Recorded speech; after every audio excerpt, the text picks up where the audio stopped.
मैं उनकी वीडियो देख रही थी तो एक चीज उन्होंने बताई कि थे वो बैंगलोर में जी केस जौनपुर में चल रहा है। जी। तो ये हो सकता है?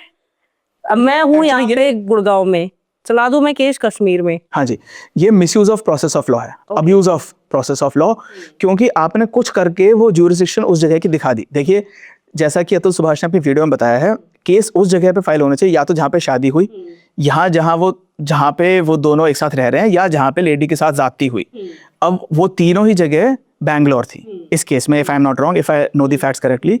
मैं पूरा बहुत अच्छे से डीपली स्टडी नहीं कर पाया इस केस को, लेकिन जितना मुझे पता है। तो अब लेकिन क्या है कि कुछ कुछ तरीकों से आप कहीं पे ज्यूरिसडिक्शन दे सकते हैं।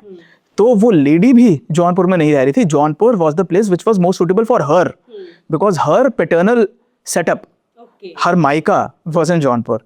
तो उन्होंने वो lady, if I am not wrong, she was staying at Lucknow जब उन्होंने वो केसेस उन पे स्टार्टिंग में फाइल किए।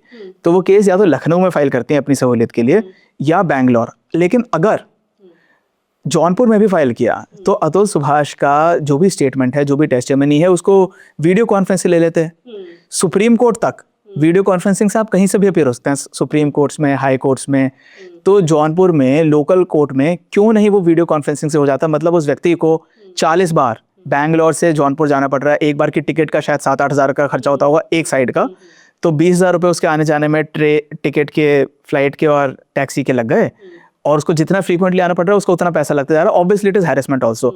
उसको अपने ऑफिस से छुट्टी लेनी पड़ रही है, ऑफिस में इट इज ह्यूमिलिएशन। उस दिन की शायद उसकी पेमेंट कटती होगी, और बार बार कितनी बार वो छुट्टी लेगा? So this is just a harassment tactic. इसमें ये है कि जहाँ पे वो बंदा रिजाइड कर रहा है, या तो वहाँ पे केस की आप परमिशन दीजिए, या फिर अगर जौनपुर में भी करवाना है तो कम से कम वीडियो कॉन्फ्रेंस की इजाज़त दीजिए। इसमें वो जजेस को अड़ियल नहीं होना चाहिए। जिन जज के खिलाफ आरोप लग रहे हैं, रीता कौशिक, उनको अड़ियल नहीं होना चाहिए। अब एलिगेशन ये है कि उन्होंने 5 लाख रुपए मांगे अतुल सुभाष से, अतुल सुभाष ने देने के लिए मना किया, इसलिए उन्होंने कहा कि ठीक है, अब मैं तुम्हारे खिलाफ 40,000 रुपए पर मंथ की मेंटेनेंस मैं तुम्हारे खिलाफ ठोक दूंगी। उन्होंने तो ये भी बोला है कि जो एक बंदा जो डेट वगैरह सारी फिक्स करवाता है कि कौन सी तारीख मिलेगी, हाँ जी, 500 रुपए लगते हैं उसके, 1000। और वो भी उसका है कि अगर एक बार गलती से किसी ने ना कर दे तो फिर वो पूरा भाव भी खाता है। हाँ, वो 50 रुपए से स्टार्ट करता था, ये उन्होंने बोला है। 50 रुपए से लेके 500, 1000 तक वो मांगता था। ये एक्चुअली बहुत ओपनली होता है, ये सारे हर जगह होता है। हाँ जी, ये मोस्टली हर जगह होता है। जौनपुर में शायद थोड़ा ज्यादा हो रहा होगा, या रैम्पेंटली या ओपनली हो रहा होगा। बट क्या सिर्फ मतलब हम अगर, ये तो चलो सामने आ गया केस, सरकारी सारे कामों में तो ऐसा होता है। अगर आप एक रजिस्ट्री कराने जाओगे तो वहां पे भी ऐसे होगा कि रजिस्ट्री में ठीक है, या तो आपका पूरा दिन जाएगा, या आप जाते ही फटाफट। रजिस्ट्री में अगर आपको कोई प्रॉब्लम होगी, आप सुसाइड नहीं करेंगे। आपको नहीं, मैं घूस की बात कर रही हूँ। जो ये एक होता है ना, रिश्वत जो दे रहे हैं, ये तो हर जगह है। अगर वो वहां पे तारीख लगवाने के लगवा, तो आपकी, अगर आप किसी भी सरकारी काम में जा रहे हो, चाहे आप लाइसेंस ही ले लो, तो भी आपको अगर सब कुछ जल्दी और फटाफट चाहिए ना, आराम से, तो आप पैसे पकड़ाओ। हाँ ठीक है, तो इसमें तो हर ही जगह है। ये तो चलो सामने इसमें नहीं, वो हर जगह है, लेकिन उसका इम्पैक्ट ये नहीं पड़ता। आप ड्राइविंग लाइसेंस बनवाने जा रहे हैं, आप ये सोच के जाएंगे ठीक है 1000-2000 रुपए में खर्च कर दूंगा। उसको भी अतुल सुभाष का, as far as I understand, उनका मेन ग्रीवेंस ये नहीं है कि उसको 50 रुपए, 100 रुपए, 200 रुपए देने पड़ रहे हैं। वो ये बताना चाह रहे हैं कि ये सिस्टम कितना करप्ट है। हाँ। और रीता कौशिक मैडम का कोर्ट कितना करप्ट है। वो उन मैडम यहाँ बैठी हैं ऊपर, उसकी जो माधव है उसकी थोड़ी सीट नीचे होती है, वो उनके सामने ही पैसा ले रहा है।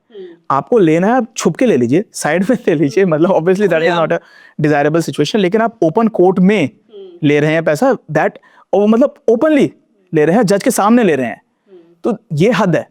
ऐसा नहीं होता है।